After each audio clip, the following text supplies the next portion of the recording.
கடையேழு வள்ளல்களில் ஒருவரான குறுநில மன்னன் வல்விலோரி கொல்லிமலையை தலைநகராக கொண்டு ஆட்சி செய்து வந்தான்.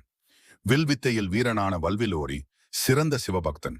ஒரு சமயம் வேட்டைக்கு சென்றவர். காட்டில் நீண்ட நேரமாக தேடியும் ஒரு மிருகம் கூட கண்ணுக்கு சிக்கவில்லை. அலைந்து திரிந்ததில் களைத்துப் போனவன் ஒரு இடத்தில் இளைப்பாறினான். அப்போது அங்கே ஒரு வெண்மை நிற பன்றியை கண்டான். உடனே பன்றி மீது அம்பை எய்தினான். அம்பினால் தாக்கப்பட்ட பன்றி அங்கிருந்து ஓடியது. நீண்ட தூரம் ஓடிய பன்றி அப்போது ராஜபுரம் என்று அழைக்கப்பட்ட இடத்தில் ஒரு புதருக்குள் மறைந்து கொண்டது. மன்னன் புதரை விலக்கிய போது அவ்விடத்தில் சுயம்புலிங்கத்தை கண்டான். லிங்கத்தின் நெற்றியில் மன்னன் எய்த அம்பு தாக்கியதில் இரத்தமும் வழிந்து கொண்டிருந்தது. கலங்கிய மன்னன் லிங்கத்தை வணங்கினான். மன்னனுக்கு சிவபெருமான் தனது சுயரூபத்தை காட்டி தானே பன்றியாக வந்ததை உணர்த்தி மன்னனை வாழ்த்தி மறைந்தார். அதன் பிறகு மன்னன் சுயம்புலிங்கம் தோன்றிய இடத்திலேயே சிவபெருமானுக்கு கோவில் எழுப்பத் தொடங்கினான்.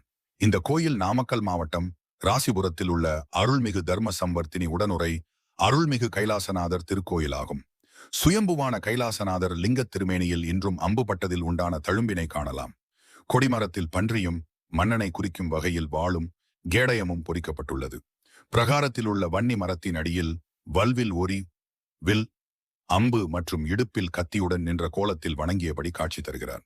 இதுபோல் உங்களுக்கு வேறு ஏதாவது கோயிலின் வரலாற்றை காணொளியாக தெரிந்து கொள்ள காமெண்ட் பண்ணவும். ஓம் நம சிவாய.